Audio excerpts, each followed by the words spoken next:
Hoje vamos ler os versículos 4 a 7 de 1 Coríntios 13, que é a continuidade, é o texto que continua falando sobre o amor. E diz o texto assim, 1 Coríntios 13, de 4 a 7.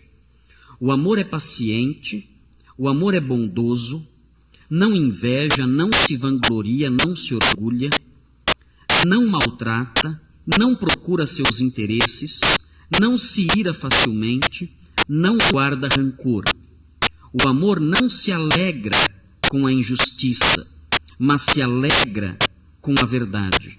Tudo sofre, tudo crê, tudo espera e tudo suporta. Irmãos, nós temos aqui uma descrição completa do amor em movimento. O amor, quando se movimenta, quando deixa de ser somente uma palavra, quando ele deixa de ser apenas uma peça dentro de um discurso, ou deixa de ser apenas uma poesia ou uma canção, o amor se expressa dessa forma como acabamos de ler. Nós não podemos acreditar que o amor bíblico, o amor de que Deus fala, o amor que Deus nos incentiva a ter, seja apenas um sentimento que me lança num estado de torpor, num estado de inércia, em que eu fico ali parado, emocionado, mergulhado num sentimento profundo de afeto por alguém. Esse tipo de sentimento, esse amor inerte, esse amor que apaga a pessoa, esse amor que anula a pessoa, e que é cantado nas músicas por aí afora, e que é ensinado por aí pelo mundo que não entende nada de amor, esse amor está longe de ser aquilo que a Bíblia fala, aquilo que a Bíblia ensina sobre o amor. Devemos aprender primeiramente que o amor é mais do que um sentimento. O amor é, na verdade, uma decisão que alguém toma.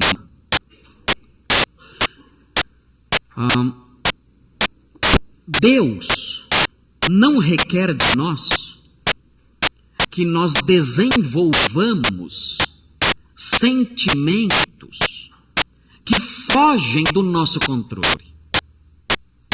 É muito difícil criar sensações em mim. As sensações em nós surgem de modo natural. Eu vejo alguém e aquela figura, aquela pessoa, naturalmente desperta em mim alguma simpatia. E eu, movido por esse sentimento de simpatia, vou nutrir por aquela pessoa um afeto especial.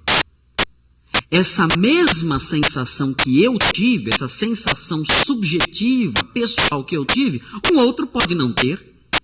E olhar para aquela pessoa e não ser tangido pela mesma sensação de afeto ou pela mesma simpatia que, porventura, eu experimentei em relação à mesma pessoa. O amor não é isso. O amor não é um sentimento que surge naturalmente. O amor não é uma emoção sobre a qual eu não tenho controle. Não é isso o amor bíblico.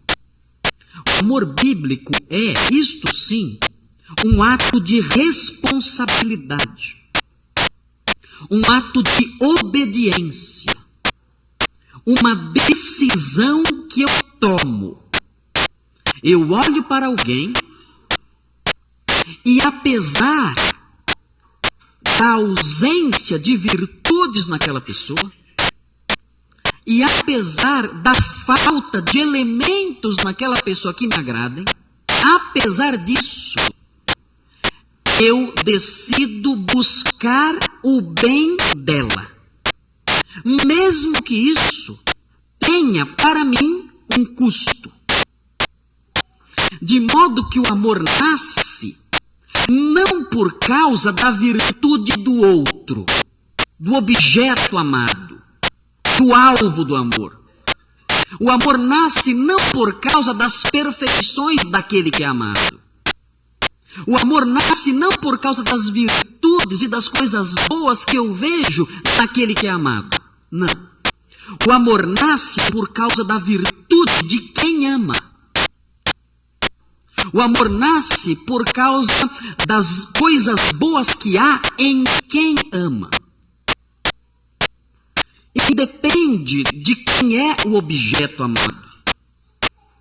O objeto amado pode ser até uma pessoa vil, mas não é o caráter dela ou as virtudes dela que fazem nascer o amor. São as virtudes de quem ama,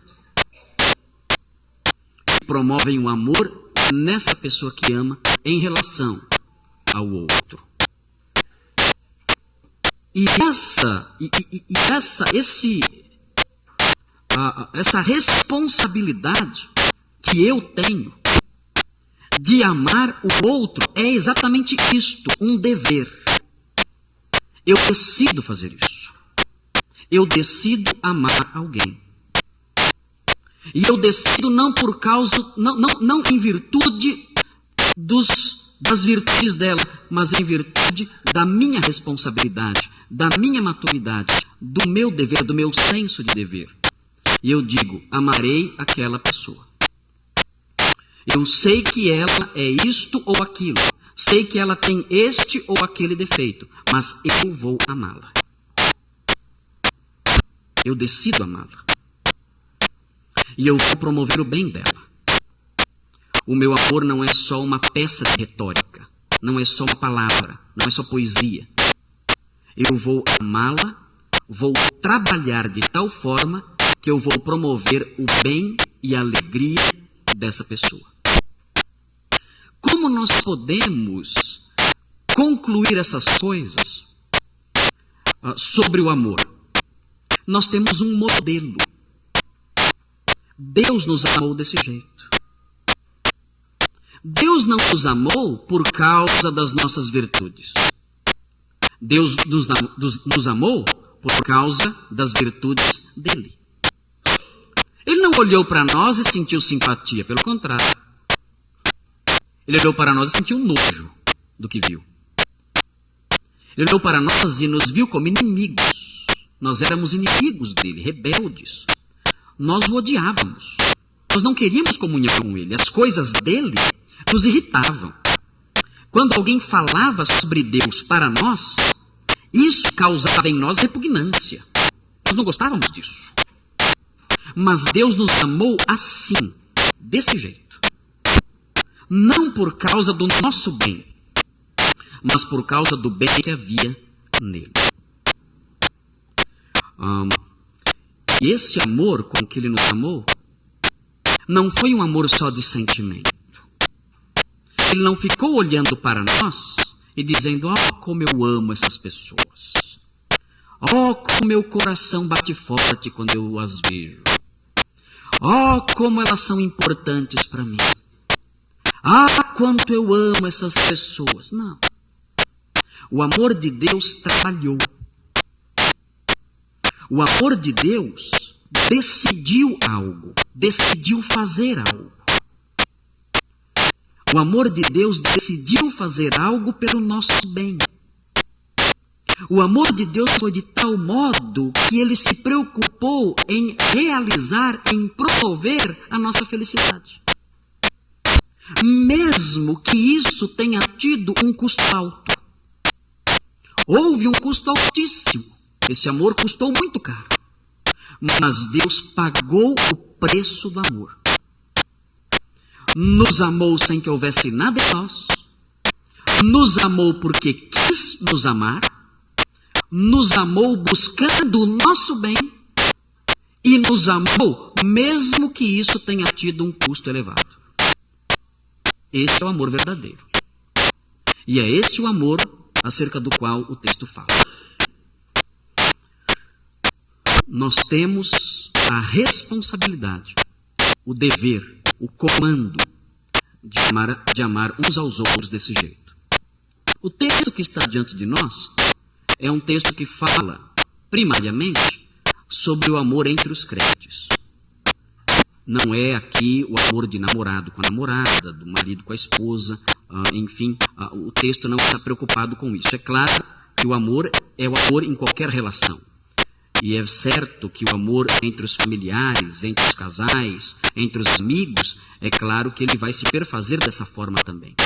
Mas a preocupação principal do apóstolo Paulo aqui é com o amor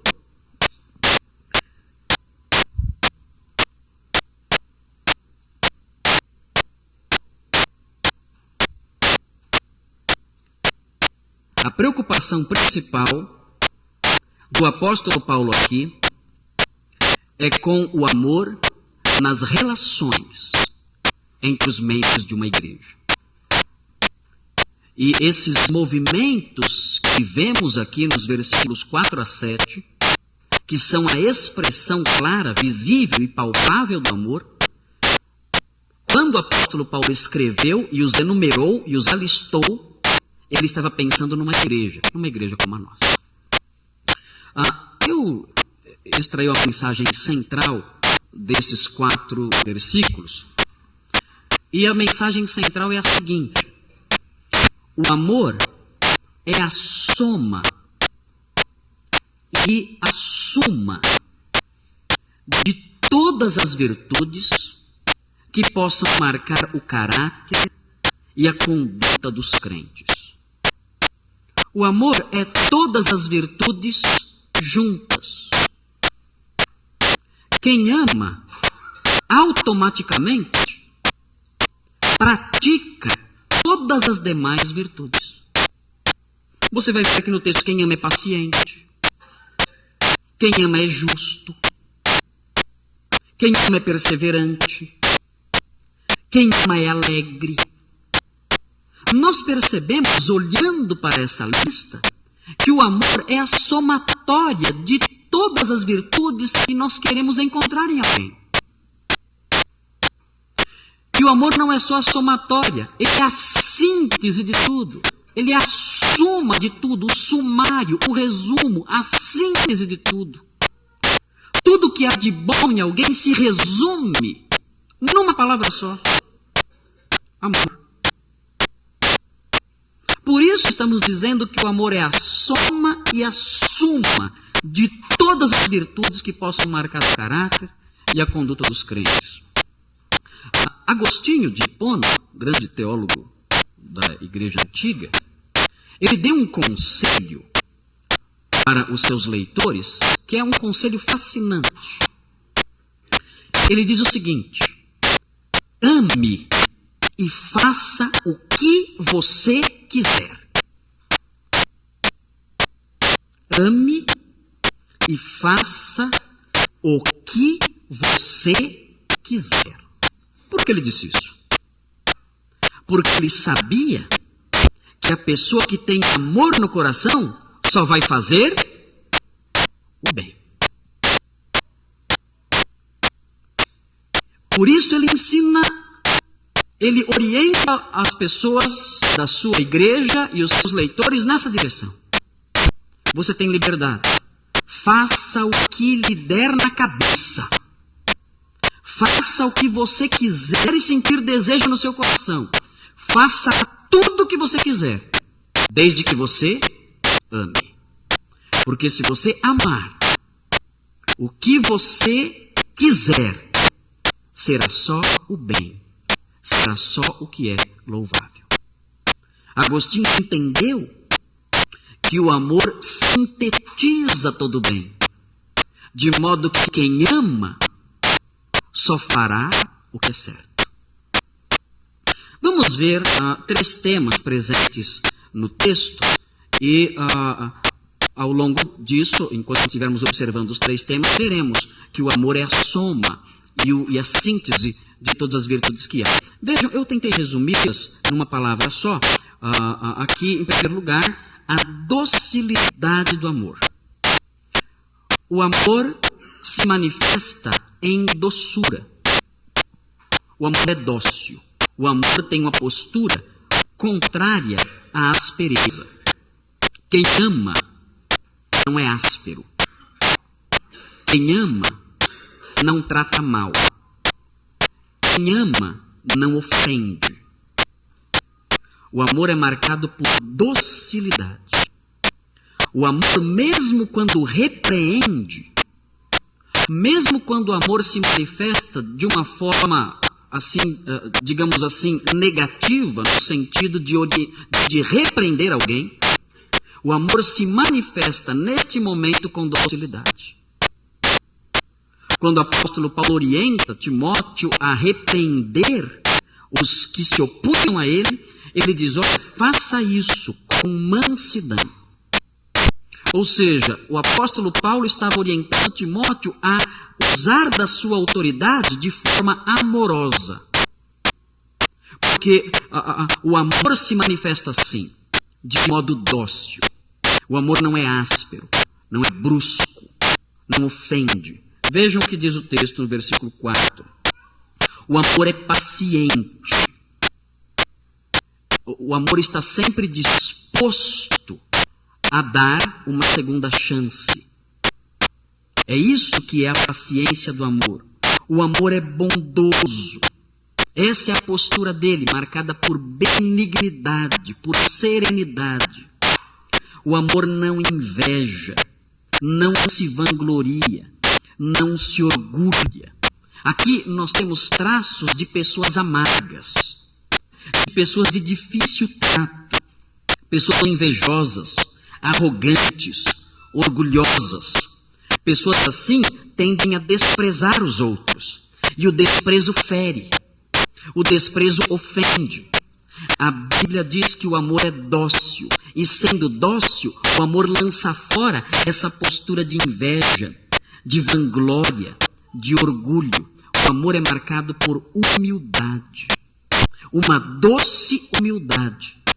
E essa doce humildade lança fora qualquer postura que despreze alguém.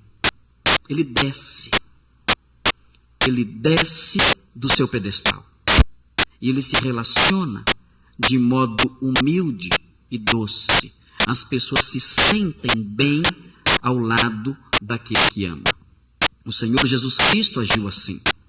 Nós aprendemos na história bíblica, nos evangelhos, que o Senhor Jesus Cristo disse, venham a mim, porque eu sou manso e humilde de coração. E o fato de eu ser manso e humilde de coração promoverá em vocês descanso nas suas almas. Nós temos em Jesus o exemplo maior do amor. Ele é manso e humilde. E a presença dele promove o bem-estar, o descanso de quem está ao seu lado. É diferente do indivíduo que não tem amor. A sua presença faz mal. A sua presença torna o ambiente pesado, desagradável. A sua presença fere, agride, gera desprezo, gera mal-estar. Não é assim o amor, porque ele é dócil. O amor é marcado por docilidade. O amor é marcado por mansidão. O amor é marcado por doçura. O amor é marcado por humildade. O amor tem esse traço, a docilidade. O versículo 5 diz, o amor não maltrata, não trata mal. O amor não procura seus interesses, não se ira facilmente e não guarda rancor. Vejam a postura do homem que ama. Ele está livre de mágoas, ele está livre de uma ira que se expressa de modo imediato, ele está livre do egoísmo, ele está livre da aspereza. Tudo isso forma o quadro do indivíduo dócil. E isso se manifesta, ou deve se manifestar, primariamente nas relações entre os membros da igreja. Observe o versículo 4 e 5. E onde está a palavra amor, Coloque o seu nome. E veja se você é alguém que ama. Coloque o seu nome onde está a palavra amor. E veja se nós temos aí uma descrição de você. O pastor Marcos é paciente. O pastor Marcos é bondoso. Bate. Coloque o seu nome.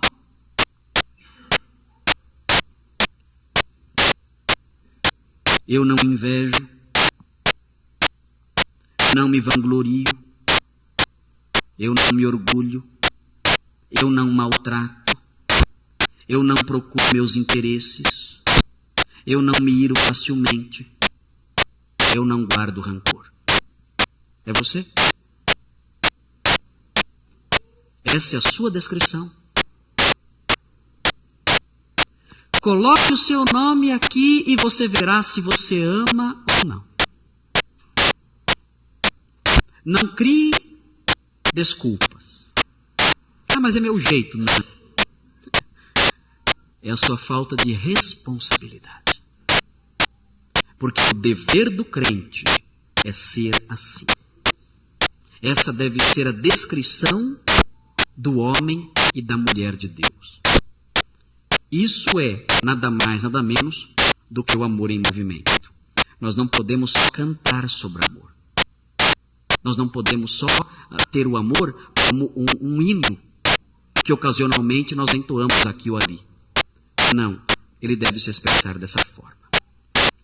Mas a mensagem desse texto, nós estamos dizendo que ela é a soma e a síntese, a suma de todas as virtudes cristãs, de modo que as virtudes cristãs não se encerram aqui nos versículos 4 e 5.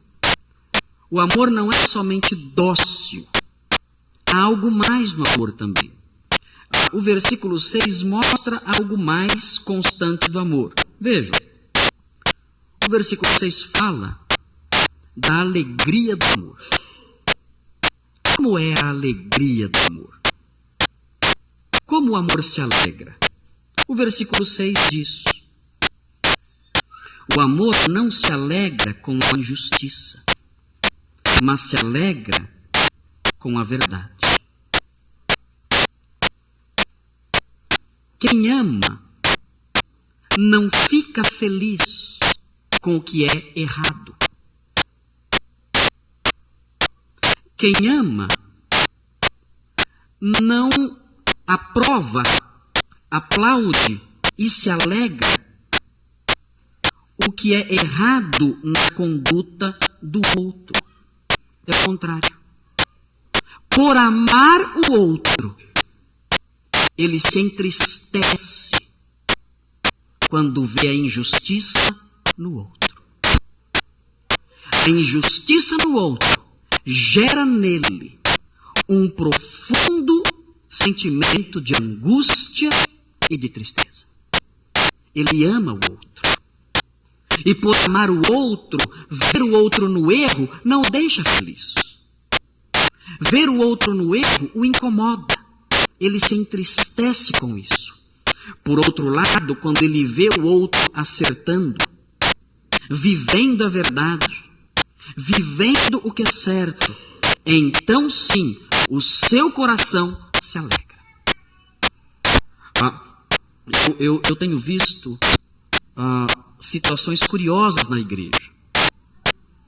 Pessoas que ficam felizes quando veem alguém cair. Pessoas que têm prazer em falar sobre o erro do outro, como se o erro do outro fosse para ela um assunto fascinante. Como é bom falar do erro do outro. Como isso me faz bem. Como isso me fascina. Que assunto agradável esse. Como eu me sinto realizado. Como eu tenho fome, desejo de enaltecer, de apontar as falhas, as injustiças do outro. Essa postura, tão comum nas igrejas, é exatamente o oposto, é o avesso do amor. Porque o amor não se alegra, não sente prazer na falha do outro. Ele chora quando o outro falha. Ele se angustia quando o outro falha.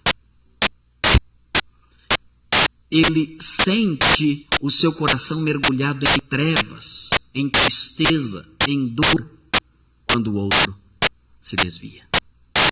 Assim é o amor verdadeiro.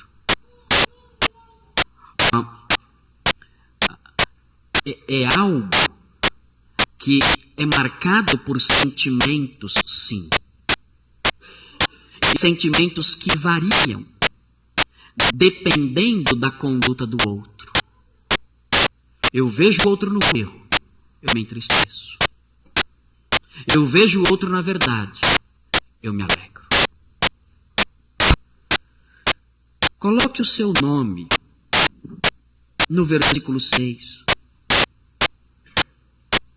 O pastor Marcos, o José, o João, a Maria, o Antônio. Coloque o seu nome. Não se alegra com a injustiça. Ele não vibra. Ele não sente entusiasmo. A injustiça do outro não é um assunto que o atrai, de que ele gosta de falar.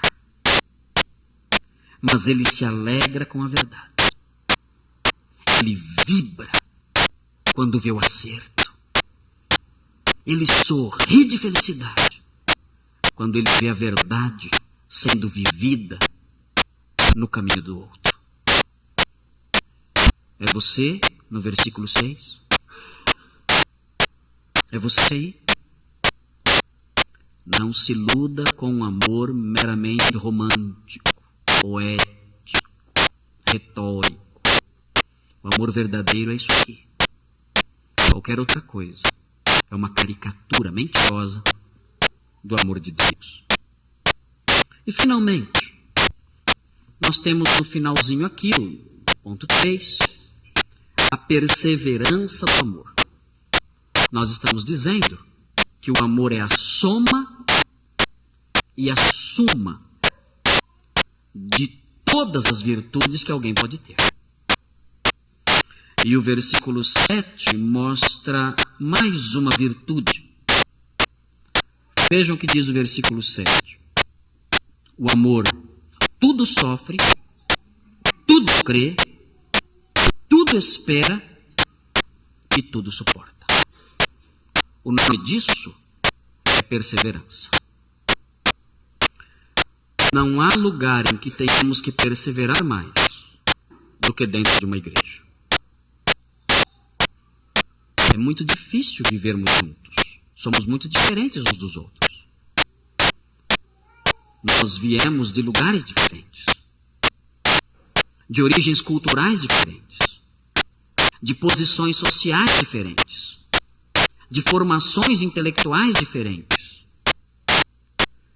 Temos idades diferentes, temos opiniões diferentes, escrúpulos diferentes.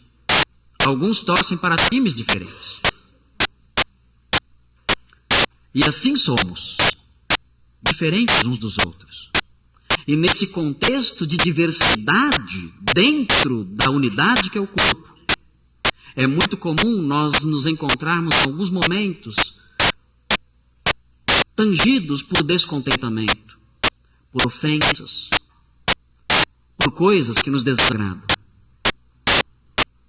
E a primeira atitude que nos vem à mente quando essas coisas se multiplicam em algumas fases da nossa vida da igreja é dizermos: eu vou desistir, eu não vou mais lá, eu não vou mais participar, eu não vou mais me envolver, eu não vou mais estar junto, eu vou me isolar. Mas isso não é reflexo do amor de verdade. O amor de verdade persevera. a perseverança, para se perfazer, requer tempo, um longo tempo. É um longo tempo, um período imenso em que eu sofro. Não é um dia que eu sofro. Eu sofro por um longo tempo. Eu creio por um longo tempo. Eu espero por um longo tempo. Eu suporto por um longo tempo. Não há valor nenhum, não há vantagem nenhuma, não há virtude nenhuma em sofrer um dia, em crer um dia, em esperar um dia, em suportar um dia. A beleza do amor está na sua perseverança. Ele sofre ao longo dos anos. Ele crê ao longo dos anos. Ele espera ao longo dos anos. Ele suporta ao longo dos anos. Ele não cede. Ele permanece. Ele continua. Ele persevera. O crente que ama a sua igreja não pula de galho em galho. Ele não é assim. Ele ama a sua igreja. Ele ama os seus irmãos. E mesmo que os seus irmãos sejam os piores irmãos do mundo, como eram os crentes de Corinto, os piores irmãos do mundo, mesmo que sejam os piores irmãos do mundo, ele tudo sofre, tudo crê, tudo espera e tudo suporta. Ele tem a oportunidade, entre os piores irmãos do mundo, de mostrar que ele ama. Essa semana recebi uma ligação interessante de uma jovenzinha que disse que está para ser excluída da igreja dela. E ela está para ser excluída da igreja dela porque está indo numa outra igreja. E como ela não se define, a igreja ela vai. Então decidiram, a igreja dela decidiu excluí-la. Não vem ao caso agora se deve excluir ou não a menina. Não quero entrar nessa questão. Tenho minha opinião pessoal sobre isso, mas não vem ao caso agora. Mas conversando com ela, eu disse para ela: por que você quer sair da sua igreja? Ela disse: porque eu tenho visto um monte de coisas erradas na minha igreja. E eu não me sinto mais bem lá. E eu tenho que sair de lá porque não dá mais para ver aquelas coisas com as quais eu não concordo. Parece bonito. Parece uma expressão de santidade muito tocante. Parece uma demonstração de preocupação espiritual muito nítida. Parece realmente que essa moça atingiu um grau de percepção espiritual que a impede de conviver com pessoas que não desfrutam desse mesmo grau de percepção espiritual que ela atingiu. E é bonito, é louvável, talvez. Mas durante a conversa, eu a fiz ver o contrário. Eu disse a ela o seguinte: o grande problema nessa questão toda não são os defeitos da sua igreja. O grande problema nessa questão toda é que você não ama os seus irmãos. Esta é a raiz do problema. Porque se você os amasse, você não os abandonaria ao ver-lhes um erro, depois de 2 anos ali. Não. O amor faz mais do que isso. O amor sofre e espera. O amor crê e suporta. O amor convive assim, trabalhando, orando, esperando, sofrendo, durante anos e anos e anos. É da própria essência do amor permanecer ao longo dos anos. Quando você chegar na sua nova igreja, você encontrará outros problemas. E a sua grande percepção espiritual vai se acender de novo. E você dirá mais uma vez: os meus olhos não podem contemplar a iniquidade. Eu sou tão puro de olhos que não posso contemplar o mal. E dentro de 2 anos você sairá dessa nova igreja. E viverá a vida toda saltando de igreja em igreja, sem nunca descobrir que o seu problema não é o defeito dos outros, é o defeito que há em você. Você é o problema. Você é o defeito. Você tem que mudar. Se você amar os seus irmãos e entender que Deus colocou você em sua igreja para ser um instrumento ali, você dirá: Senhor, eu estou aqui não é por acaso. O Senhor me colocou nessa igreja cheia de defeitos com uma missão. O Senhor me colocou aqui nesta igreja com um objetivo.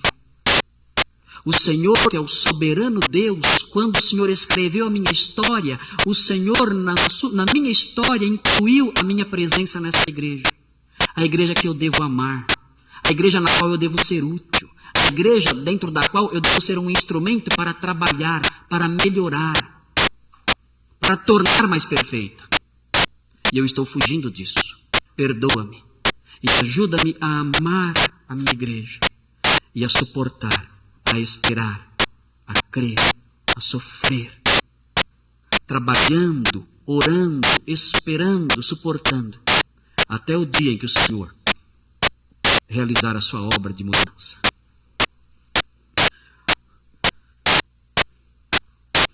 Eu não sei o que vai acontecer. Ela chorou muito no telefone, mas eu vejo muita gente chorando sem que mudanças aconteçam. Eu espero que ela tenha aprendido. Espero que ela tenha aprendido que nós, os crentes, não vivemos na igreja porque a igreja é perfeita.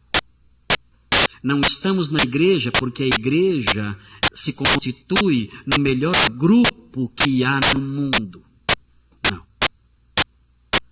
Que ela entenda que nós estamos na igreja porque Deus manda que nós nos amemos, apesar das nossas falhas.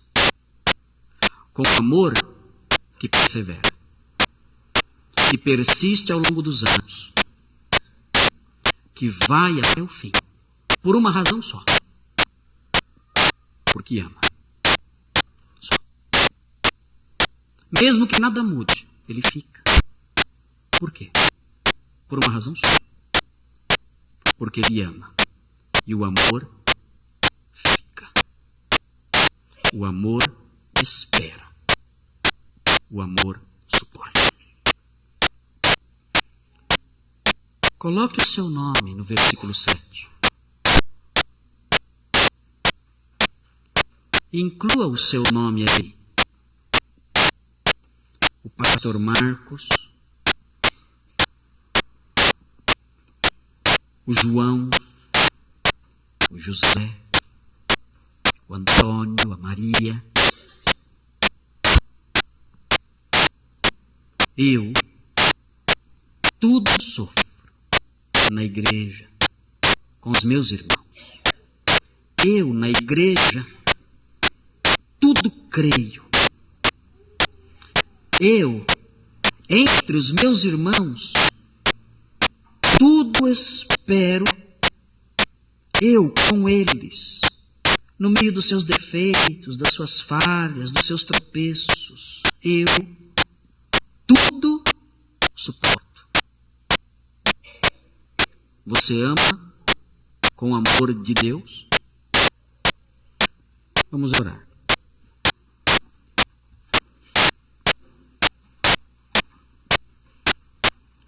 Pai bondoso, obrigado por esses traços práticos, nítidos, do amor verdadeiro.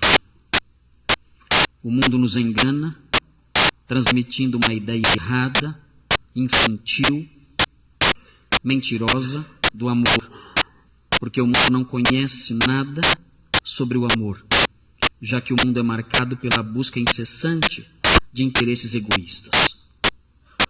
Mas nós, ó Deus, temos a sua palavra para nos orientar. E nós aprendemos nela o que é o amor de verdade. Por isso, ó Deus, queremos suplicar que o Senhor nos desperte. Coloque no nosso coração uma disposição genuína, amorosamente genuína, de modo que convivamos aqui na igreja uns com os outros, em meio às lutas, falhas e defeitos que tantas vezes se insinuam no nosso convívio, mas que convivamos sim, em amor, nesse amor sobre o qual falamos, não num amor só de palavras, não num amor de emoções vazias que vão e vêm, mas num amor responsável, maduro, que persevera, que é alegre quando vê o bem, que é dócil em todo o tempo. Que esse seja o nosso amor e que desse modo imitemos o Senhor mesmo, que é amor. E que não seja isso apenas um discurso ou algo bonito sobre o qual falamos e lemos, mas que isso modifique realmente os nossos relacionamentos aqui. Pedimos em nome de Jesus, que nos amou. Amém.